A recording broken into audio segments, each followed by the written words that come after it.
Hi, Jamie. How's it going? Good. How's it How going? are you? It's always sort of strange because it's like it's the intros. How's Kurt gonna just like line this one up? And yeah, I I don't know. Again, I will make a plea to the listeners to comment about anything. Comment about the introductions, the openings. I have a small range of hand gestures. Usually it's hand gestures. That's the thing. We're doing a podcast. We are on video, which is a whole new dynamic that we keep teasing that we're gonna explore more with the drawing live and all that stuff, which I think we will do Oh yeah. here very shortly. Part of it has just been some logistic stuff, And yeah, not where to including the put my frog in hands. my throat. I don't know Yeah. what that is. And where to put my hands. I don't know where to. Yeah. So this will wind up being 103. We've eclipsed 100, 101, 102 are out there. We took a little break in case people were wondering what happened to their favorite two sketching podcasters. And we're back. We haven't really gone anywhere physically. We are almost in the same geographic locations, latitude, longitude, all that stuff. But anyway, I digress.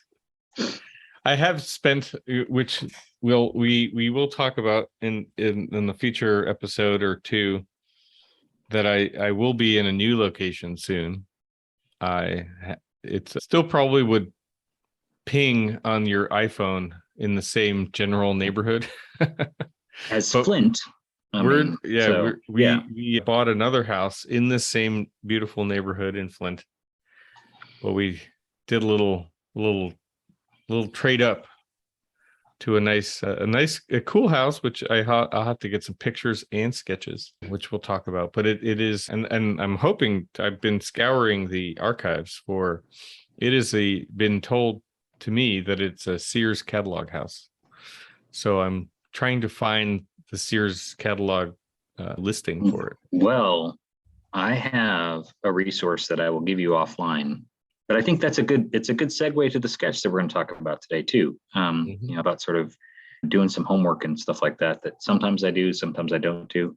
But yeah, there's an excellent online resource library through APT, the Association of Preservation Technologists, or Technology. Oh. I'm a member, but they have their website it's slowly growing, and there's parts of it that are more robust than others. But one of the projects that they had done before I had become a member, and one of the people I'm working with on a different project, one of his kind of initiatives was this library of resources and getting them all scanned or collected from other scans and other libraries, sort of for public consumption. And so the Sears catalogs and things like that, and then also product catalogs, like old Conair catalogs, old tile catalogs, old anything material related that might aid a design professional, contractor, homeowner, commercial client, whatever, where they've got this historic property with these incredible details, and they're like, we'd like to replicate them, or we'd like to learn a little bit more about them, and where's the best place to start, kind of thing. And so what they took that as their premise was like, let's be the first place for people to go and be a repository for that kind of information. And it's fantastic. They're just continuing to try and grow it. And so there's new stuff added all the time, but it's effectively a volunteer effort, just like so many things in life. Yeah, labor of love. And it's neat. I don't use it as much as I should sometimes, but then there's certainly some projects where you're like, you stumble on a building in a small town, Texas, and somebody has gone to the trouble 75, 80, 90 years ago to have some amazing details. And you're like, I want to know, somebody really designed this. And so how can I learn a little bit more about that material, that time period? What other things are applicable of that age? It's great. So yeah, the Sears catalogs, there's a ton of them that are in there. So it would be an easier one place to start. than Mhm. trying to collect it from a bunch of different sources and blogs and all that kind of stuff. Sure, thanks. Yeah, the only other option I knew of was archive.org, which I think, but that has almost too much stuff on it, almost hard to find Right. things because it's got so many other not non-architectural resources in there too. Yeah, this is sort of like it's curated. So that's the nice part about it. Well, thanks. Yeah, I know it's supposedly 1926. So we'll have to we'll have to do a little sleuthing, some Well, and investigative. the other fun part about those catalogs too, and sort of data resources is looking at the hand drawn Mhm. images that are in there, kind of explaining how some of these things are made and how they were sort of crafted, and it's these beautiful sketches and drawings. So that can be certainly a rabbit hole as well. Yeah, I always like that too, is looking at, because it's like it's a cell sheet. It's like a single sheet, a single page, floor plan, perspective, usually, sometimes an elevation, and then a little bit of blurb about and then the price. Right. $2,500 for the whole So kit. what's in your cup today? Oh, so I picked up some new Rootless, our local Flint guys, Rootless coffee. They have one called Coast, which is a light roast, and I'll have to get. I forgot to bring up the bag, but it's a light roast, and it is a Guatemalan origin. So, like me, it is or has an origin of Guatemala. At least my mother. Right. Half of me. Who listens sometimes. So she probably does.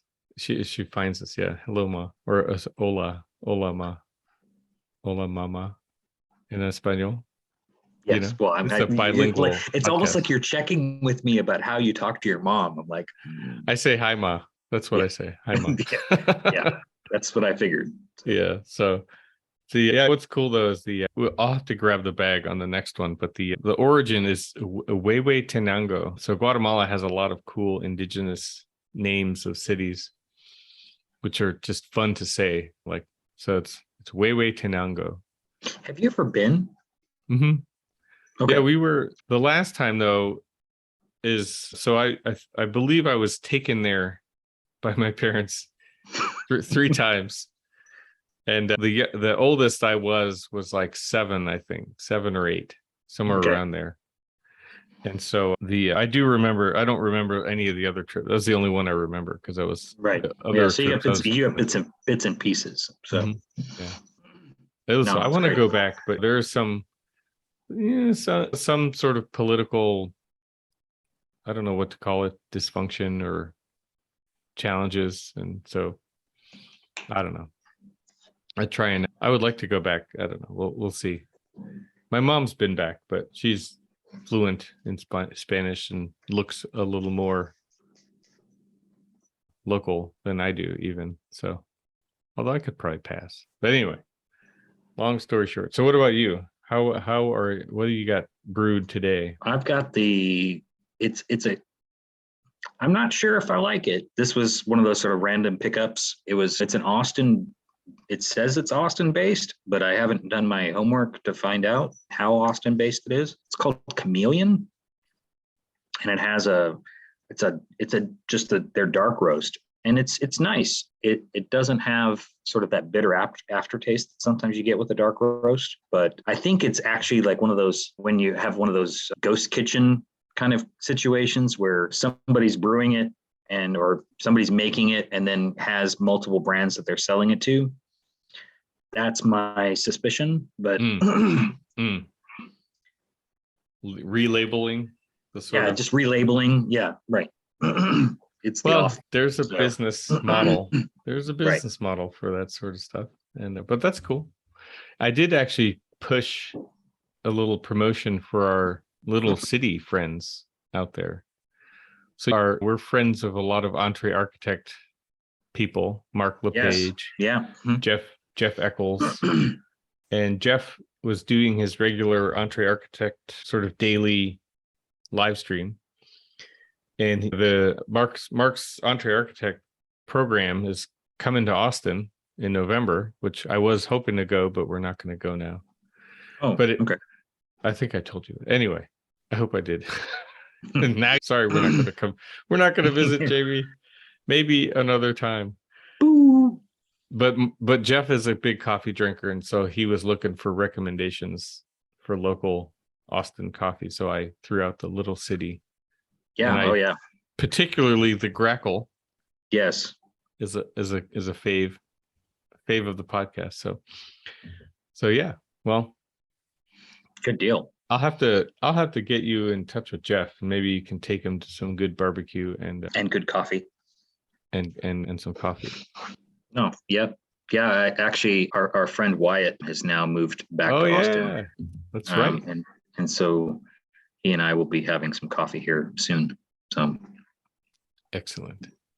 Yeah, good. Yeah, say hi to him for me. Yeah, he got a new job, I believe, and a new city. So yep, good for him. he's back. So that's You good. got him back. Yeah. Well, you want to jump into our drawing? Yeah. Speaking of Texas, let's talk about kind of one that jumped out at you from the last few weeks. Yeah.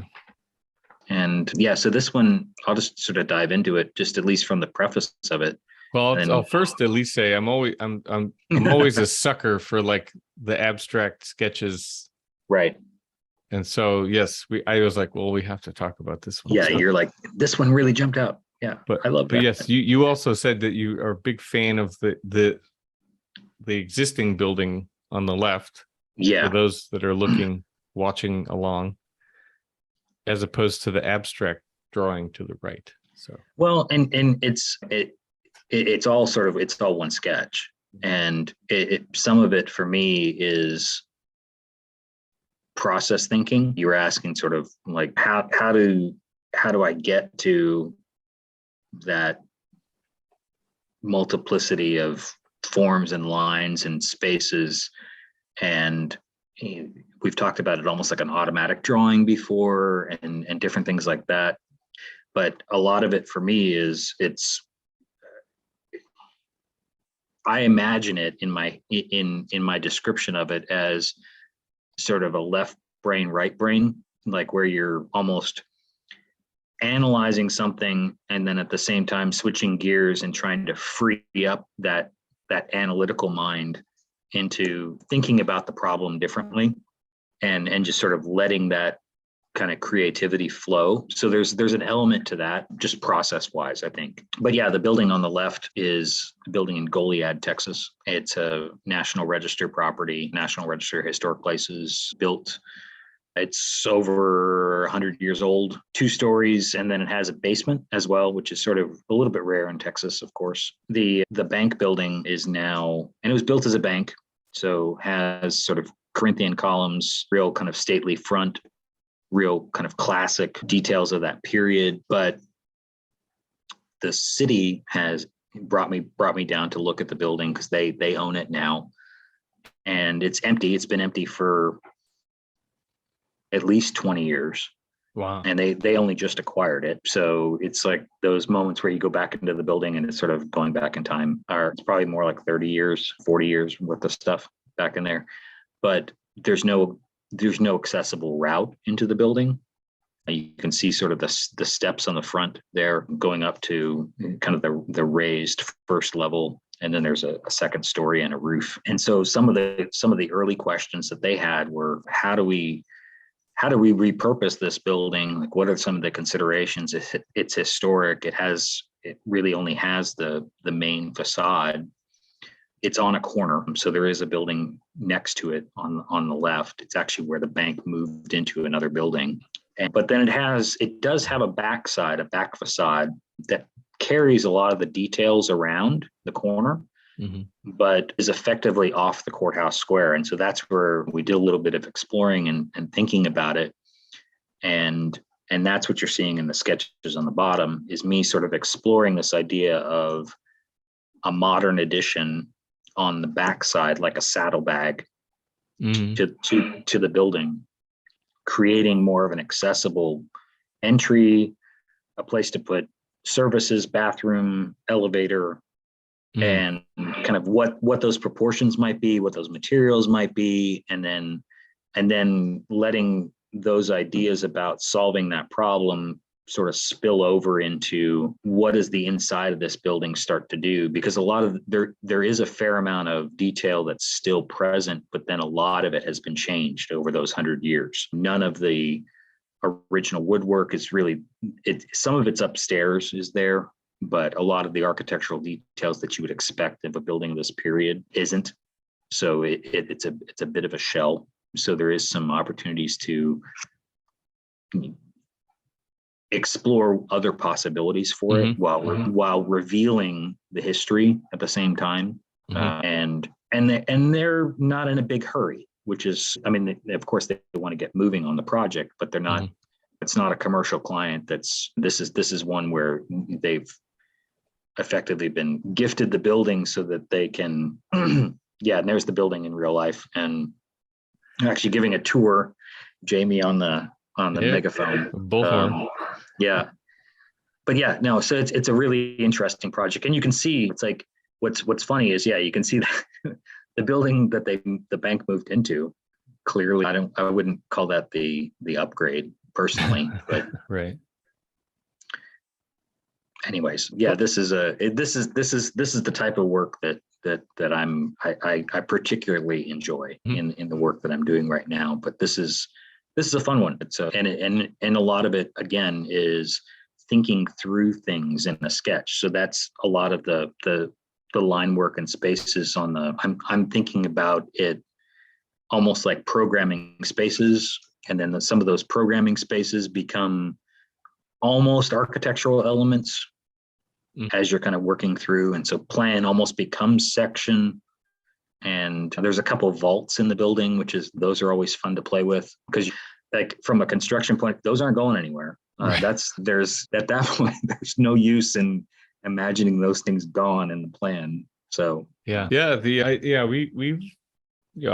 often talk about some of the concepts that you have for your preservation work, and it's a lot of fun because, you know, in a nutshell, right, the idea is generally to not copycat the existing building, especially when it's a registered landmark. And so you're sort of two options of the addition on the bottom here, where you have different versions of adding on to the building, sort of reflecting some of the proportions of the existing building, but also taking on a new look, because it's based on, like you said, the equipment needs, like an elevator and other sort of access issues and connections into the existing floor plates and things like that. And so it should reflect what its purpose is, but also not copycat or mimic the existing building to where it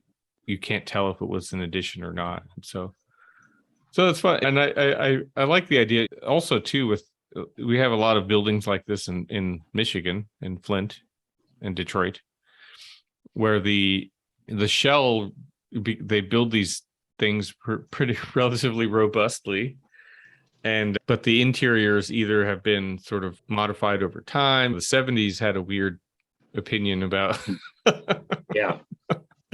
You can always tell the era of some of these renovations inside there's the choice of materials and like simulated wood paneling. Yeah, you're like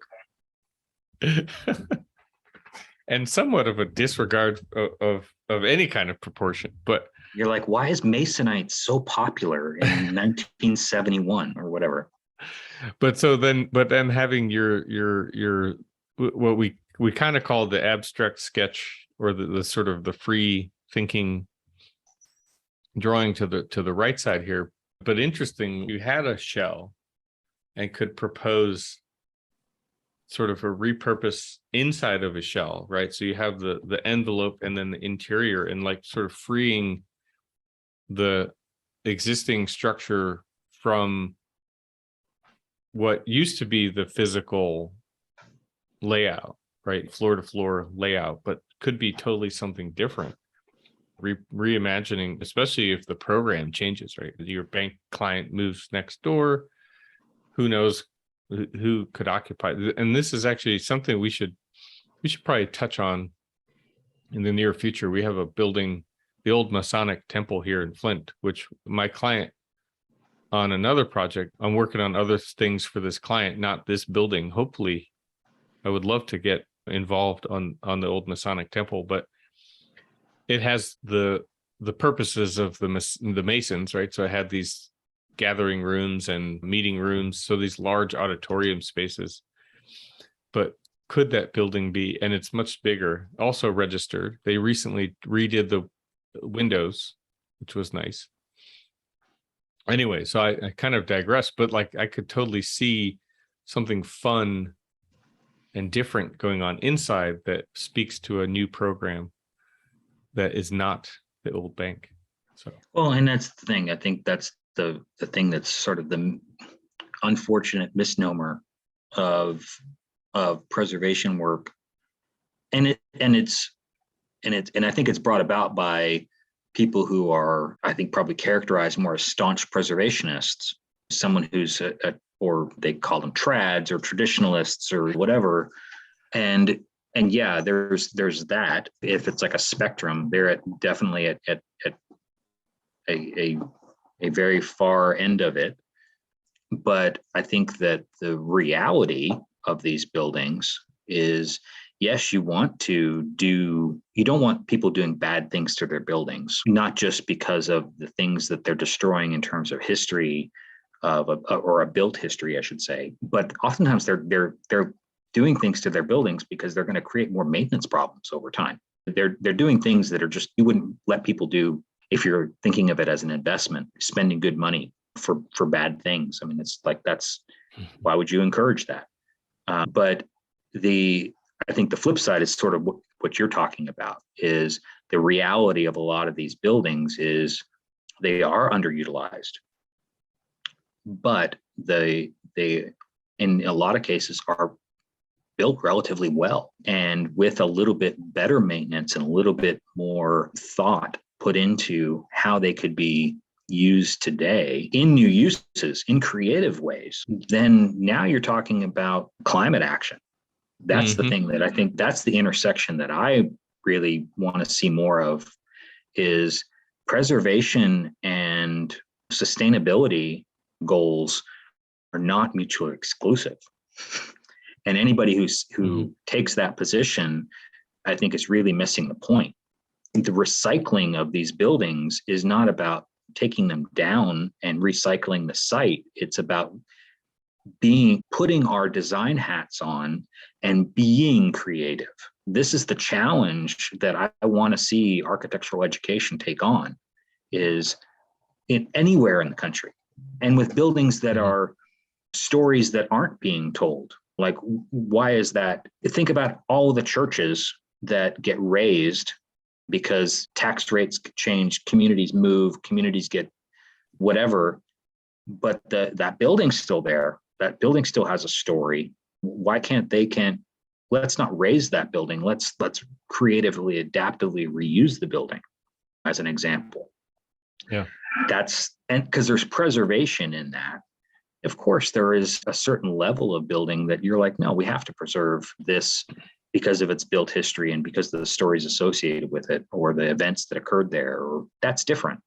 But I think to paint it with one big broad brush, that it must be traditional and therefore must have all of these elements preserved to a certain degree, that's missing the point. Yeah.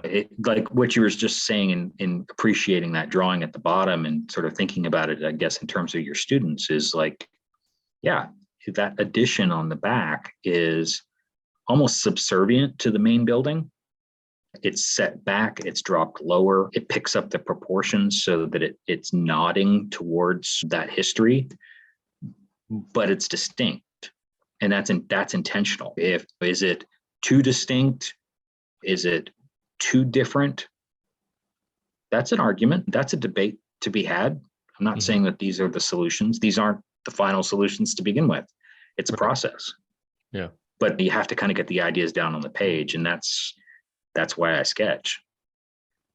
Yeah. And start the conversation. Exactly. Which we just did. Which you saw me on the bullhorn doing with that audience as well. So yeah, we should switch to that. There's not enough pictures of Jamie and a bullhorn. Exactly. Yeah. And we need a little more of that. So that probably will be our thumbnail for this one. But yeah, this is great. I hope to hear more about it as it goes, and we'll have to bring up. There's a couple of examples here at Flint that we'll have to talk about soon. One other building also has a really interesting feature that should be something. Well, anyway, it will be something that is going to have to be explored because there's some damage to it, and so needs to be addressed before it creates more of a bigger problem. So these are the kinds of things that we do talk about in architecture often. So yeah. All right. Well, I think before I figure out a poor way to end this, I will. Well, no, I mean, it's time for another cup of coffee, so I'll let you go. Exactly. And yeah, this was fun.